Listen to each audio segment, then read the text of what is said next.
नमस्कार।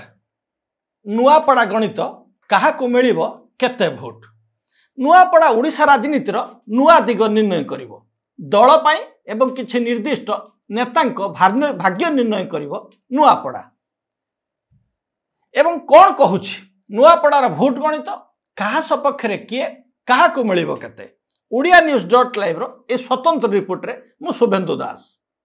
प्रथमे जानिबा नुआपड़ारे 2024 साधारण निर्वाचन रे किए पाइथिले केते भोट। बीजेपी रे प्रतिद्वंदिता करुवा अभिनंदन पंडा पाइथिले 44,814 खंड भोट। स्वाधीन भाव लड़ी घासीराम पाइथिले 50,941 खंड। कांग्रेस रु प्रार्थी हुई शरद पट्टनायक पाइथिले 15,501 खंड भोट। नोटारे 2291 सुखधर दंडसेना पाइथिले 1429 खंड भोट। समाजवादी पार्टी लोचन सिंह माझी पाइथिले 1250 खंड भोट। मात्र स्वर्गत राजेंद्र ढोलकिया बीजेडी रु पाइथिले 61,822 खंड भोट। एणु स्वाधीन प्रार्थी एबर कांग्रेस प्रार्थी ठारू 10,881 खंड भोट व्यवधान जीति स्वर्गत राजेंद्र ढोलकिया। भोट गणित समीक्षा कला बेले आम 2019 नुआपड़ार स्थिति भी देखा आवश्यक। 2019 रे बीजेडी एठार पाइथिला 65,647 खंड भोट अर्थात 2019 तुलन में पाखापाखि 5,000 भोट कम पाइथिले स्वर्गत राजू ढोलकिया बा बीजेडी रो शंख चिन्ह। मात्र 2019 रे एठारे कांग्रेस रु प्रार्थी होइथिबा घासीराम जी एबे निर्वाचन रे मध्य कांग्रेस दल रु प्रार्थी होइचंती से पाइथिले 45,317 खंड अर्थात 2019 रु 2024 रे घासीराम कांग्रेस बिना स्वाधीन भाव मध्य अधिक 5,000 भोट पाइबारे सफल होते। एकथा सूचाऊँ जे घासीराम प्रति समर्थन पर्यायक्रमे बढ़ीथिला बिना कांग्रेस चिन्ह रे। एवं बीजेपी रु तत्कालीन होमसिंह माझी पाइथिले 29,490 खंड एवं बीजेपी रो प्रार्थी होमसिंह को भोट कथा विचार कला बेले अन्य गोटे घटना को अणदेखा करा जा उचित नुहे।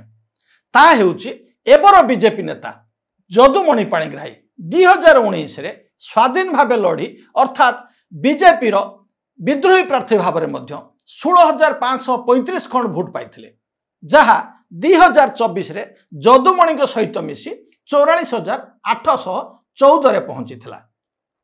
या भितरे महानदी रो अनेक पानी बहीगलाणी समुद्र को। सरकार परिवर्तन हो सारी 24 वर्ष नवीन शासन रे मिलित भावे बीजेपी और बीजेडी रे शासन करुला बेले तलसरा और लक्ष्मीपुर उपनिर्वाचन कांग्रेस विरोधी दल रे थाई भी जीति पारिथिला। धामनगर उपनिर्वाचन रे सरकारी दल बीजेडी को हरई बीजेपी मध्य बाजी मार नहीं थिला जदिও धामनगर बीजेपी पॉकेट रे थिला। नुआपड़ा किंतु सबु दृष्टि भिन्न। बीजेडी पाखरे थिले भी बीजेडी रु प्रार्थी न होई बीजेपी रु जय ढोलकिया प्रार्थी हुई समवेदना भोट पाइबे कि नहीं जना नहीं। कहीं ना स्वर्गत राजू ढोलकिया थिले बीजेडी रो विधायक एबे तांको पुओ किंतु बीजेपी दलर प्रार्थी। एणु दल बदल केते समस्या हेबो कि सोहाइबो ताहा निर्वाचन फल कहिबो। आम गणित कहूछि जदि भी जय ढोलकिया बीजेडी रु बीजेपी को गले मात्र बीजेडी जदि निर्वाचन मंडली रु काहाकू प्रार्थी करिथांता तेबे भिन्न समीकरण सृष्टि होता।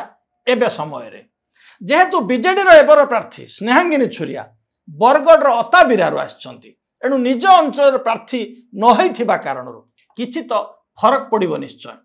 एणु बीजेडी जहाँ भी पाइबो केवल शंख चिन्हर भोट नवीनकर भोट विगत वर्ष रे नुआपड़ा पाई करथिबा विकास पाई भोट अते बीजेडी रो भोट 2019 रु 2024 को 5,000 कमिबा पुणी एथर निज प्रार्थी बीजेपी को जिबा एवं अन्य अंचल प्रार्थी लड़ीबार हिसाब कहूँ बीजेडी जदि गत निर्वाचन भली सेठारे समान पुलिंग भोट हो पारे तेबे 50,000 आखपाखरे रही जीवो।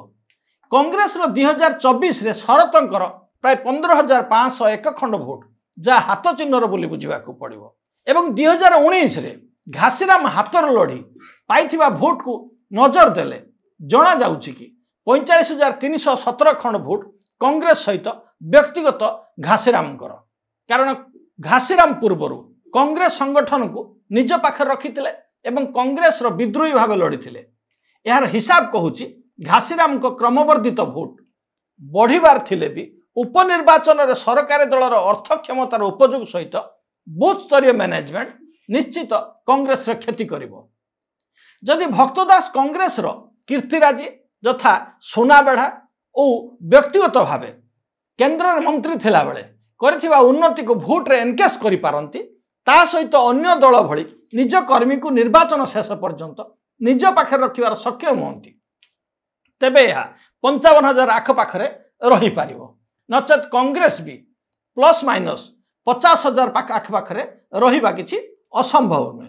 कारण कांग्रेस आर्थिक मांदावस्था पाई शेष मुहूर्त रे कांग्रेस कर्मी अन्य दलर टंका पाखे बिक्री होबार नजीर अनेक निर्वाचन अच्छे जहाँ कांग्रेस दल पाई किछि वर्ष धरी एक विडंबना उभा होइछि। एणु भक्तदास केते सफल हेबे यह निर्वाचन फल ही कहब। बाकी कथार बीजेपी सरकार उपनिर्वाचन जीतबार प्रतिशत को देखिले ग्राफ बहु ऊर्ध्वे। एणु बीजेपी जीति पारे। गत थर अभिनंदन पाई 44,814 रे जय निज बापा भोट बीजेडी केते आनी मिसई पारिबे। सरकारी दल सपक्ष थिबा हावारू बीजेपी केते भोट अन्य ठारू निज आड़ को आकर्षित करि पारिबो। 500 दिन बीजेपी सरकार सफल योजना यथा सुभद्रा महिला को बीजेडी निज पक्ष को केते संख्यार आनी पारिबो ताहा उपरे निर्भर करे बीजेपी जितबार मार्जिन संख्या। अतएव जय निज बापा भोट रु 5,000 आनी पारिले एवं सरकारी दल बाबद 5,000 भोट निज पक्ष को बीजेपी आनी पारिले बीजेपी भोट संख्या 55,000 पाखापाखि रही पारिबो। एहा परे अन्य एक गणित बिगाड़ दे पारे संपूर्ण निर्वाचन फल को जहाँ गत 2024 रे 2,43,514 जन भोटर थिले नुआपड़ारे मात्र 2025 रे 2,48,256 भोट रे पहुंच जाइछि। अर्थात 5,000 नुआ भोट कहा पॉकेट को जाउछि। सरकारी दल बीजेपी को ना राहुल को एच फाइल्स बा भोट चोरी किछि प्रभाव पकेइबो कि ताहा उपरे निर्भर करिवो नुआपड़ार भोट गणित एवं साधारण निर्वाचन रे होइथिबा पोलिंग प्रतिशत ठारू एथरर उपनिर्वाचन पोलिंग प्रतिशत बढ़िबो कि नाही एहा मध्य निर्वाचन रे भोट गणित को बिगाड़ी देबो। एणु नुआपड़ा कहा पाई भी सुविधाजनक स्थिति रे नाही। सबु सत्वे एथर प्रार्थी नुहे नुआपड़ारे दल ही निर्वाचन लड़ुचंती। राज्यर समस्या केते महत्व रखिवा ठारू अंचलर समस्या अधिक गुरुत्व बहन करे। सबुठारू अधिक गुरुत्व बहन करे अर्थ जहा कि सबु असंभव को संभव करि पारे। एणु अनेक कहउचंती नुआपड़ा लेखिबो नुआ इतिहास। उपनिर्वाचन सरकारी दल सपक्ष रे जिबार नजीर थिले भी सहज स्थिति रे नाही नुआपड़ा। एठारे अन्य एक कहानी को उद्धृत करा जाई पारे जे दीर्घ वर्ष धरी जो बीजेपी कर्मी माने ढोलकिया परिवार को विरोध करि आसुथिले सेही परिवार रो पुओ को ग्रहण एते शीघ्र करि पारिबे तो ना ईवीएम रे चिन्ह देखिले सबु को भूली दल प्रति आनुगत्यता देखेबे बीजेपी कर्मी। बसंत पंडा राज्यसभा पाइबे तो जदि जय हारी जाती। जय जीति गले अभिनंदन को भविष्य अंधार हेबा भयरे अभिनंदन समर्पित ना दल पाई आत्मघाती हेबे। आज जाए राज्यर प्रमुख नेता धर्मेंद्र प्रधान कहीं नुआपड़ा देखा जाऊ नाहांती। बिहार कौन एकमात्र बाहाना बीजेपी जीतिले मोहन को स्थिति मजबूत हेबो। मनमोहन पाइबे राज्यसभा और केंद्र मंत्री किंतु हारिले बदली जीव नाही तो मोहनकर चौकी। भक्तों स्वप्न सफल हेब तो नवीन हारिले उत्तराधिकारी हेबाकू चाहि बसिथिबा चाणक्य निज गुटी चालन रे सफल हेबे। एमिति अनेक नुआ कथा सह अन्य एक आलोचना सुनिबा पाई आम odia-news.live को आपण लाइक करिबा सहित सब्सक्राइब करिबा को अनुरोध। नमस्कार। अधिक जानिबा पाई आम चैनल को लाइक शेयर सब्सक्राइब करिबा को आदौ भूलंतु नाही। सतेज खबर सठिक खबर आमे देखाइबो खबर पछर खबर।